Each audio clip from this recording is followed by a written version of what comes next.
Hello and I welcome you all on keystone classes. तो आपका ये पेपर था, इसके 10 क्वेश्चन हम पहले निपटा चुके हैं और ये पेपर आपका है टीजीटी कंप्यूटर साइंस का 25/6/2024 को ये पेपर हुआ था आपका।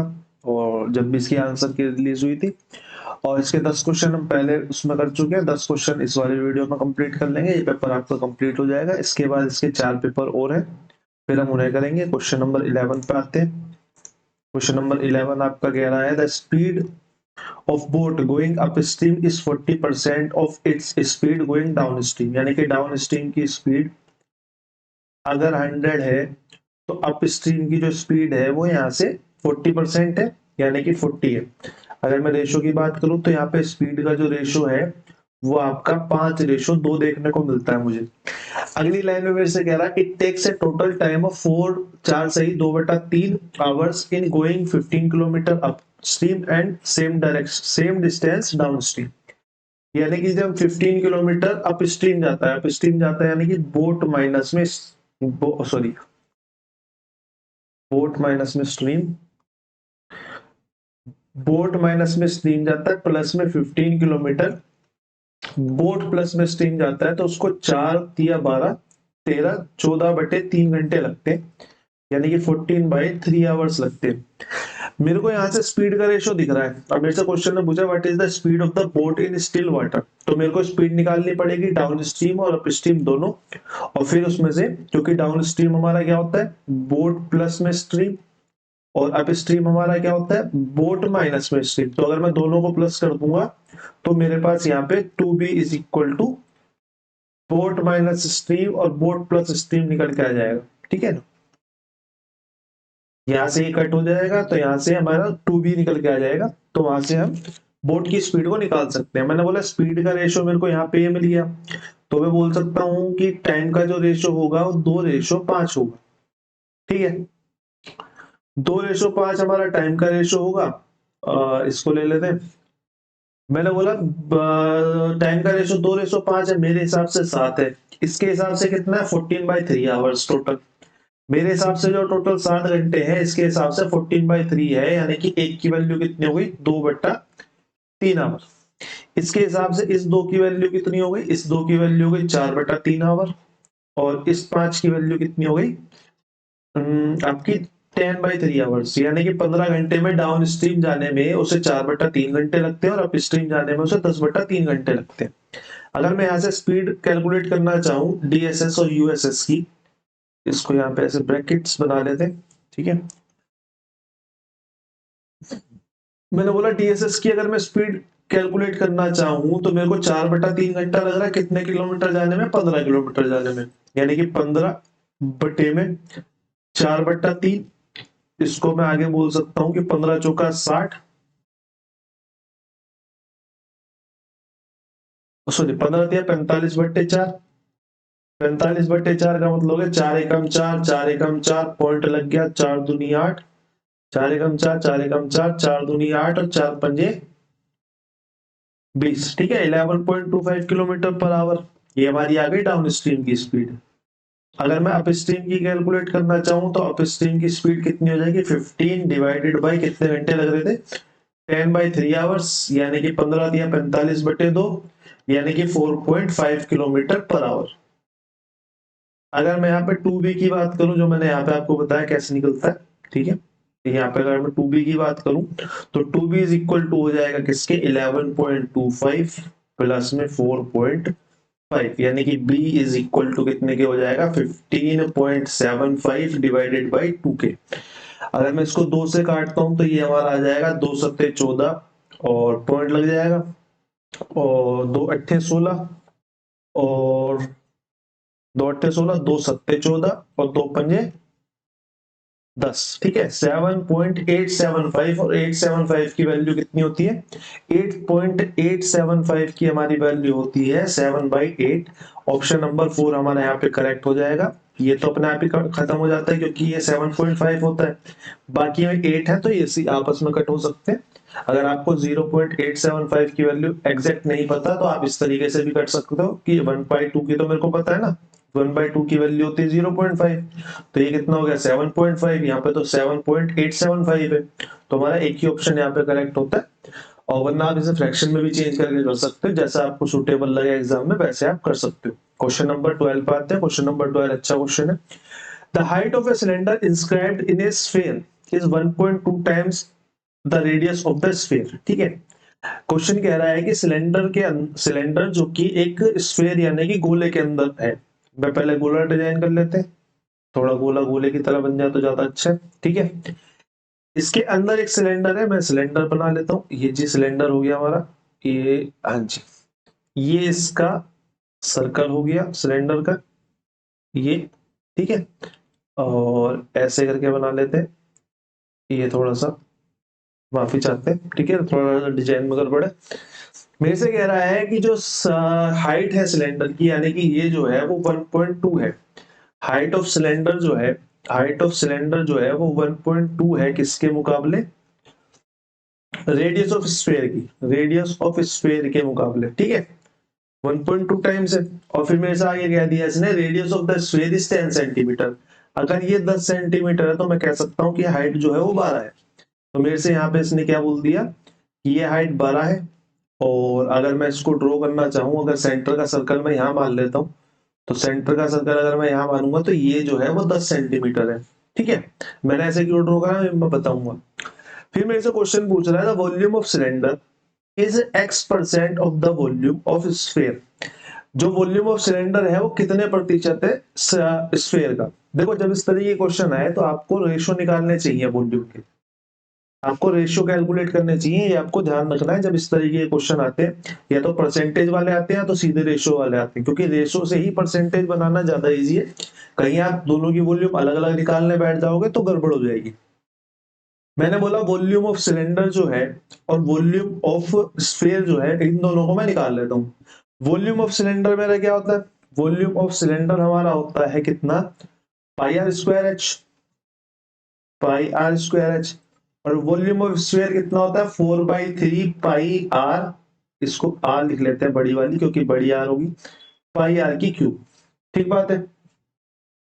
मैंने बोला यहां से अगर मैं देखूं तो पाई से पाई कट जाएगा, यानी कि मेरे को बस क्या चाहिए, मेरे को यहाँ पे पाई आर स्क्वायर एच का रेशो चाहिए और 4/3 आर की क्यूब का रेशो चाहिए। अब ये वाली आर तो मेरे को पता है, ये वाली आर तो मेरे को पता चल रही, लेकिन क्वेश्चन में मेरे को क्या चाहिए? मेरे को आर स्क्वायर चाहिए, एच भी मेरे को पता चल गई कि 12 है। अब ये वाली आर कैसे निकालूंगा मैं? मैंने बोला सिलेंडर है, सिलेंडर में ये 10 है, अगर मैं इसको यहां से यहां तक मिला देता हूं तो ये भी तो 10 होगी। मैंने बोला ये भी 10 होगी, ठीक है, और ये 12 हो गई, इसको मैं 12, ये हाइट मेरी 12 हो गई। क्या आपको ये पाइथागोरस नहीं दिख रही?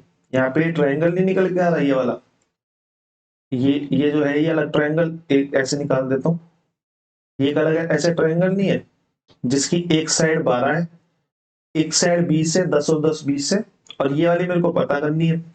ये वाली पता करनी है, मैंने बोला है पाइथागोरस पे पढ़ रहा है कि ये 4 × 3 है, ये 5 × 4 है, तो बस ये वाला जो होगा वो 4 × 4 यानी कि 16 हो जाएगा। यानी कि ये पूरे की लेंथ जो है वो 16 हो जाएगी। यानी कि यहां से मैं ये बोल सकता हूँ कि जो रेडियस है, रेडियस जो है वो 8 हो जाएगी। अब यहाँ से मेरे को छोटी वाली रेडियस से पता चल गई, तो मैं यहाँ पे वैल्यू डाल देता हूँ। सॉरी, ये पाई गलत लिख दिया यहाँ पे हमने, यहाँ पे सिर्फ हम वैल्यू डाल देते हैं। यहाँ पे अगर मैं वैल्यू डालूंगा तो ये आर स्क्वायर की जगह कितना हो जाएगा? 8 × 8, और एच की जगह कितना हो जाएगा? 12। और यहाँ पे 4/3 रहेगा, आर इसकी क्यूब यानी कि कितना हो जाएगा? 10 × 10 × 10। ठीक है, तो 10 × 10 × 10। ठीक है, और यहां से अगर मैं काटना स्टार्ट करूंगा तो 4 दूनी 8, और इस 8 को काट देते हैं तो ये 5 बार, ये 5 बार और ये 5 बार चला जाएगा। ठीक है, तो 12 दूनी 24 दिया 72, क्योंकि ये क्रॉस मल्टीप्लाई हो जाएगा। और यहाँ पे क्या 25 पंजे 125, यानी कि 72:125 जो है कि वॉल्यूम्स का रेशो आ जाएगा। ठीक है, मेरे से क्या पूछा हुआ है? मेरे से पूछा हुआ है कि जो वॉल्यूम ऑफ सिलेंडर है वो कितने प्रतिशत है स्फीयर का, कितने प्रतिशत है स्फीयर का, यानी कि 125 से कंपैरिजन पूछा हुआ है। यानी कि 72 जो है वो 125 का कितने प्रतिशत है? 25 पंजे 25 चौका 5 से और तो नहीं कटेगा, 4 दूनी 8 और 7 चौक 28 और 5 से काट लेते, 5 पंजे 25 और 5 सत्ते 35 और 5 छिंग 30, 57.6% हमारा यहाँ पे करेक्ट आंसर आ जाएगा। ऑप्शन नंबर 3 हमारा करेक्ट हो जाएगा। क्वेश्चन नंबर 12 के बाद क्वेश्चन नंबर 13 पे चलते हैं। आई होप आप लोगों को समझ में क्वेश्चन आ गया होगा। बाकी एक क्वेश्चन डाउट में भी भेजा था मेरे को, क्वेश्चन नंबर 6, एक सेकंड, क्वेश्चन नंबर 9। देखो क्वेश्चन नंबर 9 मेरे को किसी ने बोला था करा दो यार। देखो एक आधा क्वेश्चन तो आपको करना चाहिए ना, और नहीं करना चाहिए तो आपको ये पता होना चाहिए कि कुछ क्वेश्चन छूटते भी है। ये क्वेश्चन मैं नहीं कराने वाला हूँ, इस क्वेश्चन में कुछ नहीं है। ये माइनस है, ये डिवाइड है, ये भाग है, ये माइनस है, ये भाग है, ऑफ है। सबसे पहले आपको ऑफ सोल्व करना है, बोर्ड मास के रूल पे जाना है। बोर्ड मास के रूल पे जाना है, सबसे पहले ऑफ सोल्व करना है। या तो ब्रैकेट, फिर ऑफ, फिर डिवाइड, फिर मल्टीप्लाई, फिर ऐड, फिर सब्सट्रैक्ट, सम, फिर सब्सट्रैक्ट। सम सब्सट्रैक्ट तो कुछ भी आगे पीछे रख लो। बस एक ये वाला थोड़ा पेच है। ये वाला आपका क्या है, ये आपका सबसे छोटा ब्रैकेट है, इससे हम सबसे छोटा ब्रैकेट भी कंसीडर कर सकते हैं।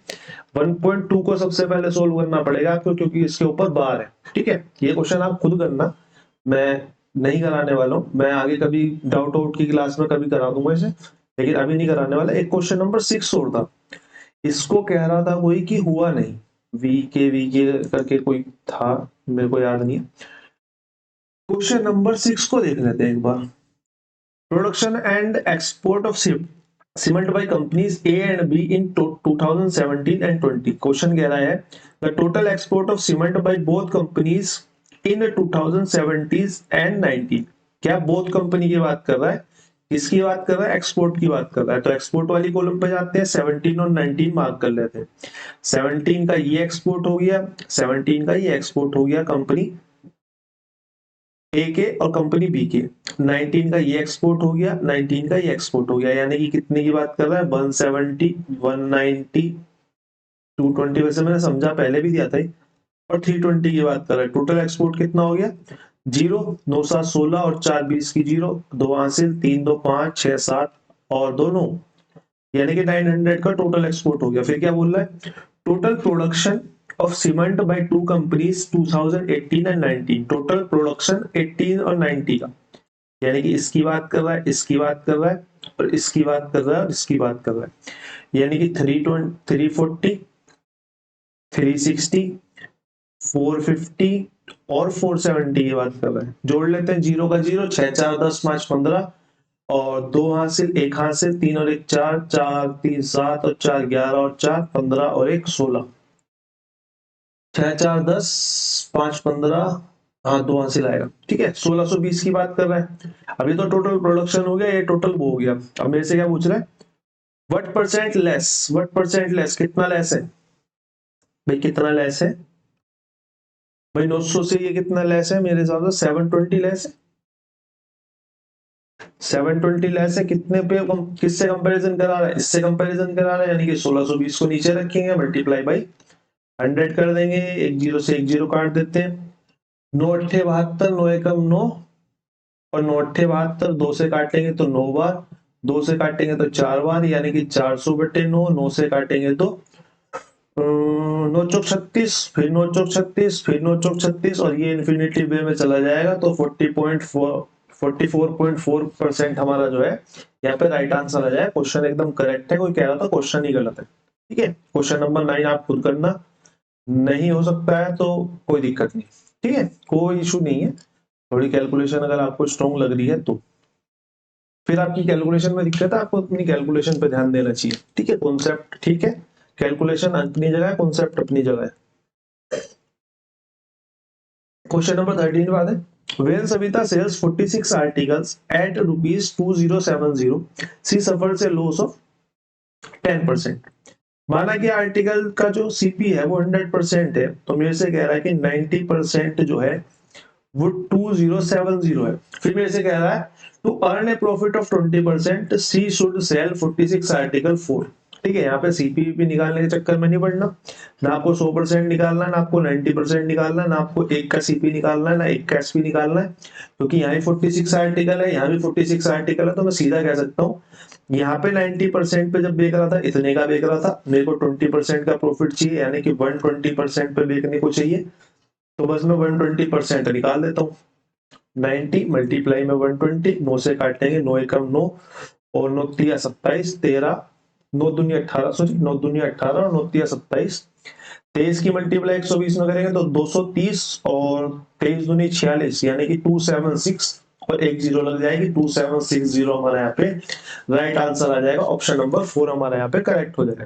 क्वेश्चन नंबर 13 के बाद क्वेश्चन नंबर 14 पे बढ़ते हैं। क्वेश्चन नंबर 14 हमारा कह रहा है A and B start a business by investing their capitals in the ratio 5:8 और 3:5। ठीक है, सबसे पहले आपको रेशियो इस तरीके से दिखाई दे तो सबसे पहले आपको रेशियो को ही सिंप्लीफाई करना है कि 5/8 और रेशियो 3/5 है, तो मैं कैसे सिंप्लीफाई कर सकता हूँ, या तो क्रॉस मल्टीप्लाई कर देता हूँ या फिर नीचे वालों का एलसीएम ले लेता हूँ। जैसे मैंने नीचे वालों का एलसीएम लिया 40, 40 की मल्टीप्लाई मैं यहाँ भी कर दूंगा और 40 की मल्टीप्लाई में यहाँ भी कर दूंगा, तो रेशियो में कोई चेंज होगा नहीं। तो 8 पंजे 40, 55 25, यानी कि ए 25 हो गया और 5 अट्ठे 40, 8 तिया 24, बी जो है वो 24 हो गया। यानी कि अब क्वेश्चन ये हो गया कि ए और B start a business by investing their capital in the ratio of 25 and 24। तो मैं यहाँ लिख लेता हूँ भैया जी ये 25 इन्वेस्ट कर रहे थे, ये 24 इन्वेस्ट कर रहे थे। जब भी रेशियो का ऑप्शन आए, क्वेश्चन आए तो थोड़ा सा खुला करके लिखना, पता नहीं क्या स्टेटमेंट हो। After 6 month A receive reduce his capital by 20%। 20% का मतलब 1/5 कैपिटल रिड्यूस कर दी। मैंने बोला 6 महीने तक तो 25 लगाए, फिर इसने 1/5 रिड्यूस कर दी, यानी कि 5 रिड्यूस कर दी, यानी कि कैपिटल कितनी बची, 20 बची रेशो के हिसाब से। ठीक है, रेशो के हिसाब से तो 20 बची। और आफ्टर 1 ईयर की बात कर रहे हैं, यानी कि ये कैपिटल 6 महीने तक बोल लगी।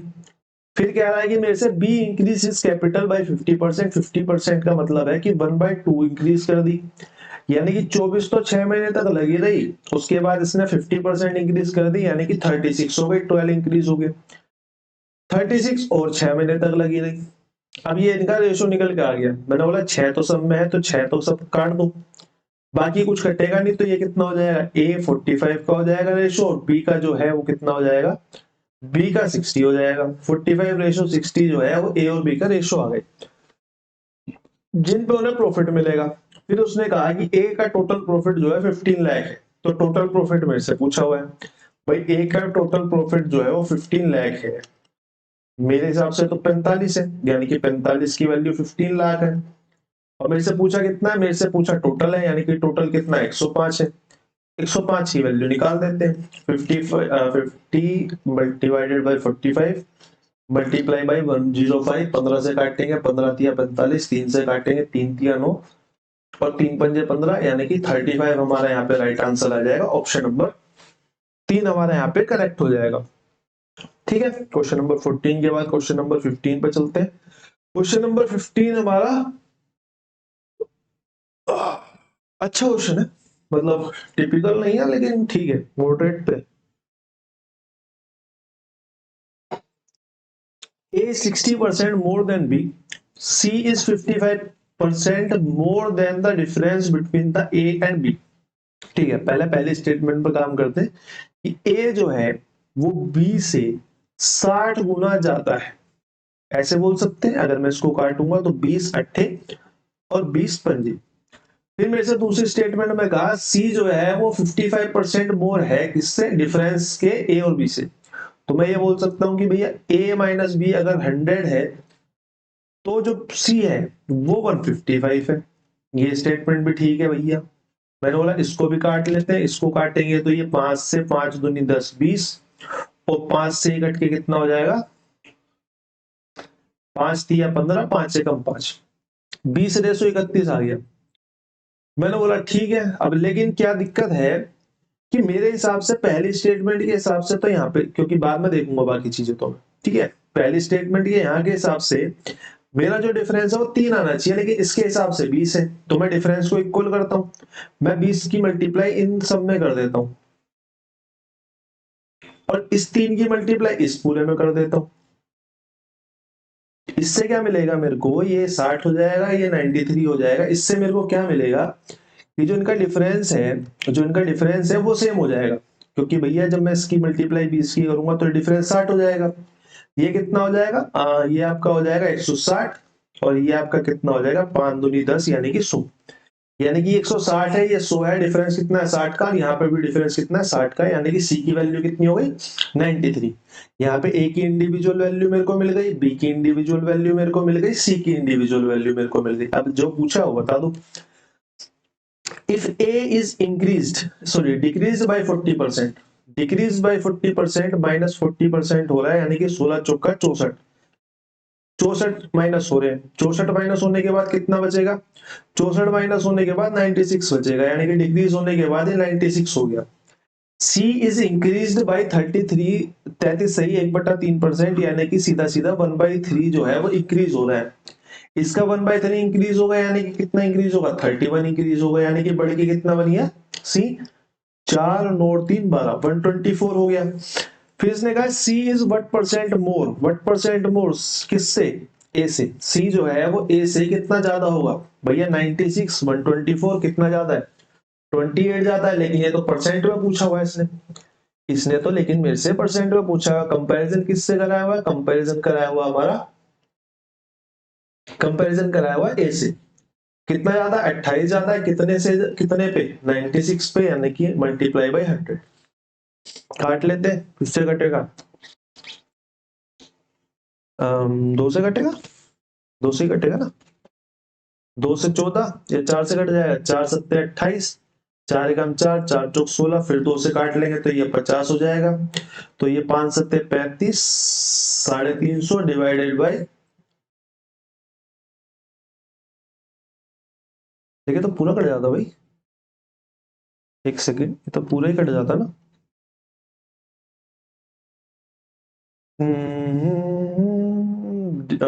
96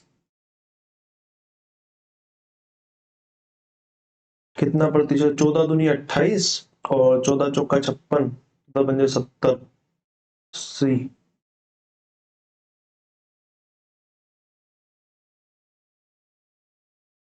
एक सेकंड कैसे काट रहा हूँ, 4 से काट लेते हैं, 4 सत्ते 28, 4 दूनी 8 और 4 चौक 16, 24 आएगा ना, मैं वही तो कहूँ। और 4 से काटेंगे तो ये 25 और 4 छी 24, यानी कि 25 सत्ते 175/6।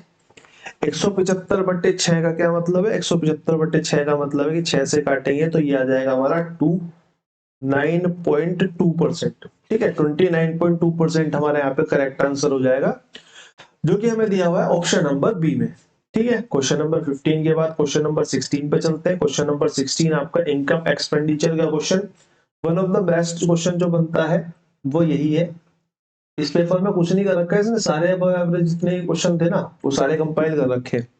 जितने भी अबव एवरेज क्वेश्चन आए हुए हैं डीएसएसबी के वो सारे लगभग इसमें कंपाइलेशन है। इसमें इजी क्वेश्चन नहीं है, इसमें मॉडरेट है और इसमें अबव मॉडरेट है। ठीक है, सारे क्वेश्चन उस टाइप के ही है। जैसे ही क्वेश्चन क्या कह रहा है मेरे से, स्टडी द फॉलोइंग ग्राफ, ये तो फालतू की बात है। प्रॉफिट परसेंट जो है वो किस पे काउंट कर रहा है, सबसे पहले हमें देखना है, ये एक्सपेंडिचर पे काउंट कर रहा है। ठीक है, और प्रॉफिट क्या है, प्रॉफिट जो है वो इनकम माइनस एक्सपेंडिचर है, यानी कि एक्सपेंडिचर को आप एक तरीके से सीपी मान सकते हो और इनकम को एक तरीके से एसपी मान सकते हो। ठीक है ना भाई, मैंने कुछ चीजें, जैसे मैंने ये पेन बनाया था, ये पेन मैंने 10 रुपए का बनाया तो ये मेरा एक्सपेंडिचर हो गया, और ये पेन मैंने 15 रुपए का बेच दिया तो वो मेरी इनकम हो गई। तो प्रॉफिट अगर मुझे निकालना है तो मैंने 15 का बेचा था, 10 माइनस कर दूंगा तो मेरा 5 प्रॉफिट हो जाएगा। ये इस तरीके से ही कह रहा है। ठीक है, सीपी और एसपी की कंडीशन में आप ध्यान रखो इसको, वैसे मत रखो।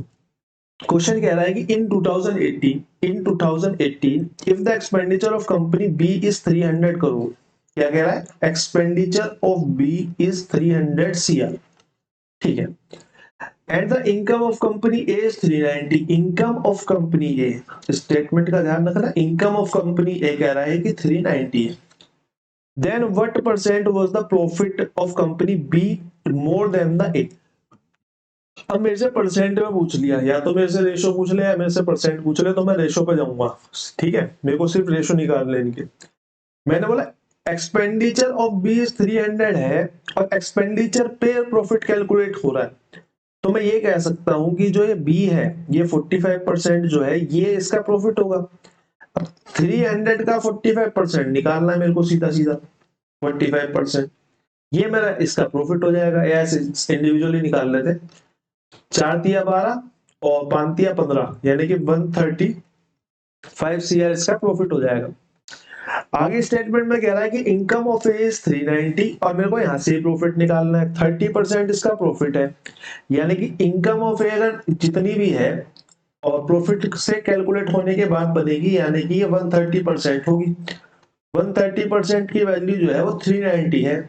मेरे को सिर्फ क्या चाहिए, मेरे को प्रॉफिट चाहिए, यानी कि मेरे को 30 की वैल्यू चाहिए। मेरे को यहाँ पे साफ साफ दिख रहा है 13 तिया 39 जाएगा, तो यहाँ पे 90 CR जो है इसका प्रॉफिट बन जाएगा। ये 135 CR हो गया। आया क्वेश्चन कह रहा है कि बी जो है वो कितना ज्यादा है, बी कितना ज्यादा है, 45 ज्यादा है। कितने पे ज्यादा है, किससे कंपैरिजन करा रहा है, किससे कंपैरिजन करा रहा है, ये ए से कंपैरिजन करा रहा है, यानी कि 90 से कंपैरिजन करा रहा है। मल्टीप्लाई बाय 100, 45 दूनी 90 और 2 से काटेंगे तो 50% जो है वो मोर देन ए है, यानी कि ऑप्शन यहाँ पे दिख रहा है, हाँ ऑप्शन नंबर 3 यहाँ पे जो है वो हमारा करेक्ट हो जाएगा। ठीक है, अच्छा क्वेश्चन है, थोड़ा सा घुमा के क्वेश्चन है, इंपोर्टेंट बोल सकते हैं, आगे वाले आने वाले एग्जाम्स के लिए भी इंपोर्टेंट होगा। जिनके टीजीटी इंग्लिश वगैरह ना उनमें जरूर मिलेगा, देख लेना। बाकी का तो मेरे को नहीं पता, लेकिन टीजीटी इंग्लिश वगैरह के पेपरों में जरूर मिलेगा क्वेश्चन आपको। टीजीटी पीजीटी इनके पेपर्स में जरूर मिलते हैं क्वेश्चन। क्वेश्चन नंबर 17 पे आ जाते हैं। क्वेश्चन नंबर 17 क्या कह रहा है, pipe A and B can fill a tank in 18 hours and 27 hours. ठीक है, लिख लेते हैं, पहले स्टेटमेंट ही लिख लेते हैं, क्या दिक्कत है, क्यों जी इसको मिटाते हैं। हाँ जी भैया, ए जो है वो 18 घंटे में भर सकता है, बी जो है वो 27 आवर्स में भर सकता है। पाइप सी, एक और सी है, इज एन आउटलेट पाइप, यानी कि पाइप जो सी है वो पानी को बाहर निकाल रहा है। When all three pipes are open, यानी कि ए भी ओपन होता है, बी भी ओपन होता है, सी भी ओपन होता है। सी इसमें आउटलेट पाइप है, ये याद रखना। Open for 15 hours then 5/36 part of the tank is field.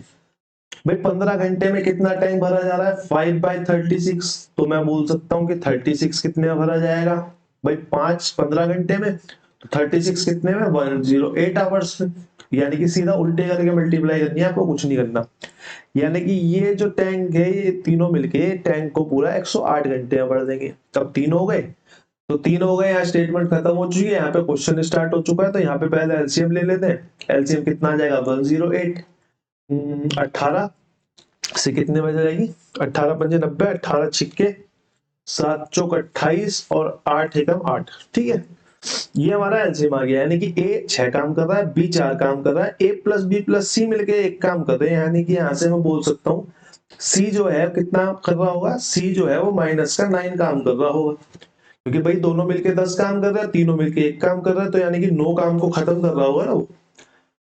How much time C alone take to empty 1/3 of the tank? 1/3 of the tank यानी कि 108 तो टोटल है और 1/3 एम्प्टी करना है। किसने एम्प्टी करना है, सी ने एम्प्टी करना है। यानी कि 9 से डिवाइड कर देंगे, 9 तिया 27 चौका 108, यानी कि 4 आवर्स हमारा यहाँ पे राइट आंसर आ जाएगा, ऑप्शन नंबर 1। ऑप्शन नंबर 1 हमारा यहाँ पे करेक्ट आंसर हो जाएगा। क्वेश्चन नंबर 17 आपका खत्म। क्वेश्चन नंबर 18 पे आते हैं। क्वेश्चन नंबर 18 मैं उम्मीद करूंगा कि आप लोग खुद करेंगे, मैं एक बार ब्रीफिंग दे देता हूं, ठीक है ना। What is the area of the circle that is circumscribe a triangle with side 28, 45, 53? अब मैं आपको एक बात बता दूं, ये जो ट्रायंगल है ये आपका राइट एंगल ट्रायंगल है, ठीक है। ये जो साइड्स है ट्रिपलेट्स है, ये ट्रिपलेट ही होती है हमारी, 28, 45 और 53। ये एसएससी के एग्जाम में 2 साल पहले बहुत घूमी थी वाली ट्रिपलेट, तो इस वजह से मेरे को भी पकड़ में आ गई, वरना मैं भी थोड़ा कंफ्यूज हो रहा था इसमें। 28, 45, 53 जो है आपकी वो ट्रिपलेट है, यानी कि उसकी एक साइड 28 हो जाएगी, एक साइड 45 हो जाएगी, एक साइड 53 हो जाएगी। अब मैं आपको बता दूं, सर्कल ऑफ सर्कमस्क्राइब, सर्कमस्क्राइब यानी कि बाहर की तरफ से जो ये सर्कल है जो तीनों भुजाओं को टच करता जाएगा, इसके एरिया पूछ रहा है आपसे। जब आपका राइट एंगल ट्रायंगल हो और आपका सर्कमस्क्राइब कर रहा हो सर्कल, तो आपकी जो रेडियस होती है वो आपकी हाइपोटेन्यूज की हाफ होती है, यानी कि इसकी रेडियस जो है वो 53/2 हो जाएगी। ठीक है, और एरिया ऑफ सर्कल क्या होता है? एरिया ऑफ सर्कल आपका पाई आर स्क्वायर होता है। पाई आर स्क्वायर होता है। अब आर मैंने आपको बता ही दिया तो क्वेश्चन सोल्व करा ही देता हूँ। पाई आर कितनी है? 53/2 मल्टीप्लाई 53/2, और भैया 53 मल्टीप्लाई 53 डिवाइडेड बाई 4 हो जाएगा। और इसको भैया हम क्या कह सकते हैं? इसको 2809 हो जाता है इसका। ठीक है, क्योंकि पाई मेरे ऑप्शंस में है तो पाई को मैं नहीं छेड़ूंगा। तो 2809 डिवाइडेड बाई 4 पाई हो जाएगा। 4 से काटेंगे तो 4 सत्ते 28, 0 की 0, 4 दूनी 8, 4 दूनी 8 और 4 पंजे 20, यानी कि 702.25 पाई जो है वो हमारा यहाँ पे राइट आंसर हो जाएगा इस क्वेश्चन का। ठीक है, क्वेश्चन नंबर 18। क्वेश्चन नंबर 19 पे आते हैं। क्वेश्चन नंबर 19, हाँ जी, क्वेश्चन नंबर 19 आप लोगों ने काफी बार करा होगा मेरे साथ, तो कहीं करा हो ना करा हो, लेकिन मैंने तो लगभग 50-60 बार करा दिया है।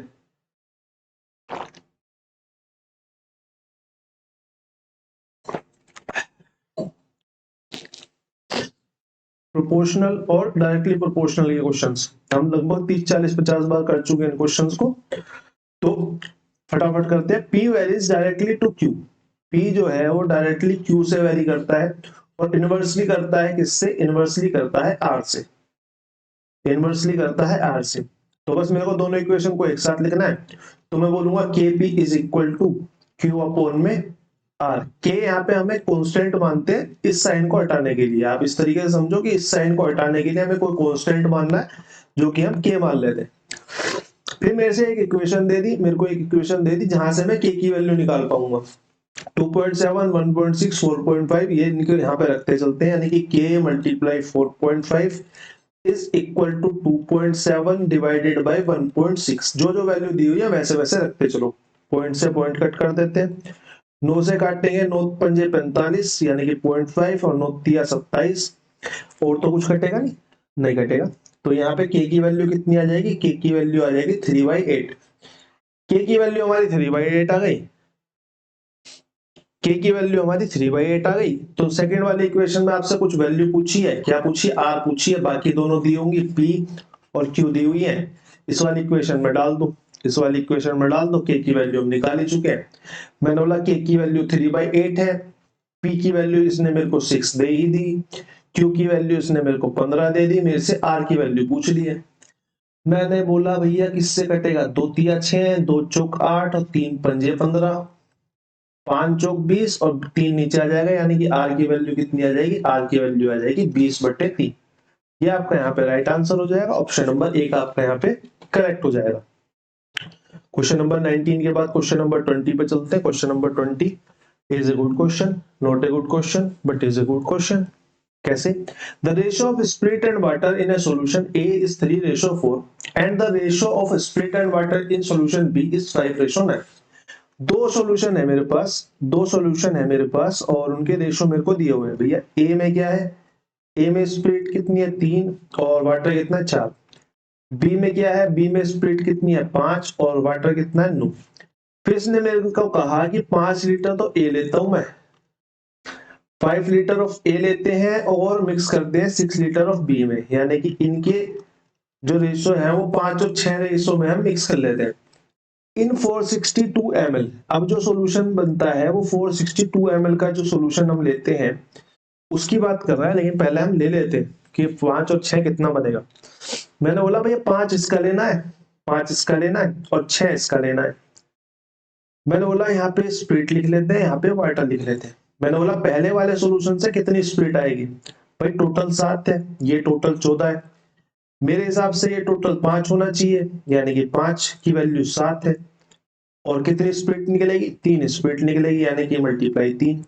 सेकंड वाले से स्प्लिट देख लेते हैं। भाई टोटल की वैल्यू 14 है, इसके हिसाब से 6 है, यानी कि 6/14। और मल्टीप्लाई में कितनी स्प्लिट निकलेगी? 5 स्प्लिट निकलेगी। प्लस में थोड़ा सा गैप कम हो गया ना, एक सेकेंड। 5/7 मल्टीप्लाई में स्प्लिट निकलेगी 3, प्लस में सेकंड वाले सॉल्यूशन से अगर मैं देखूं, यहाँ से स्प्लिट निकाली थी ना हमने, यहाँ से हमने स्प्लिट निकाली तो प्लस में 6 डिवाइडेड बाई 14 मल्टीप्लाई 5। अब मैं बात करता हूँ किसकी, अब मैं बात करता हूँ कि वाटर कितना निकलेगा। भाई 5 टोटल है, 5 टोटल है, और हम इसके हमारे हिसाब से 7 टोटल है, उसमें से 4 स्प्लिट है, पानी है सॉरी। सेकंड वाली कंडीशन में 6 टोटल है, और हमारे हिसाब से 14 टोटल है रेशो के हिसाब से, और उसमें वाटर कितना है, 9 वाटर है। तो यानी कि ये हमारा जो रेशो निकल के आएगा, ये हमारा स्प्लिट और वाटर का निकल के आएगा जब हम 5:6 में या फिर 5 लीटर और 6 लीटर मिक्सचर मिलाएंगे। ठीक है, लीटर मिलाएंगे या फिर रेशो मिलाएंगे उससे कोई फर्क नहीं पड़ता, क्योंकि एट द एंड वो 5 और 6 लीटर तो है नहीं, वो 462 ml है। यानी कि एक्चुअल में वो रेशो की बात कर रहा है, लीटर लिख के तो बस कंफ्यूज कर रहा है और कुछ नहीं कर रहा।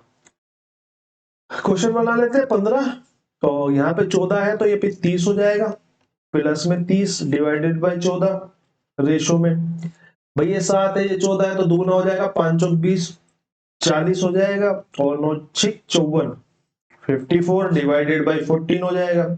14 से 14 काट देते हैं, 60 रेशो में 5 और 4 9 94 हो जाएगा। 2 से काट लेंगे, 2 से काट सकते हैं ना, हाँ 2 से काट सकते हैं, बिल्कुल काट सकते हैं। तो 30 रेशो में 47 हमारा हो जाएगा ये। अब जो सॉल्यूशन निकल के आया वो हमारा 30 रेशो में 47 हो गया। अब जो सॉल्यूशन हमारा निकल के आया वो 30 रेशो में 47 है। लेकिन क्वेश्चन कह रहा है कि इसमें कितना, हाउ मच वाटर, कितना पानी मिलाया जाए कितने लीटर मिक्सचर में। हमारे हिसाब से मिक्सचर कितना है, 4 और 3 7, यानी कि 77 है। इसके हिसाब से कितना है, 462 ml है।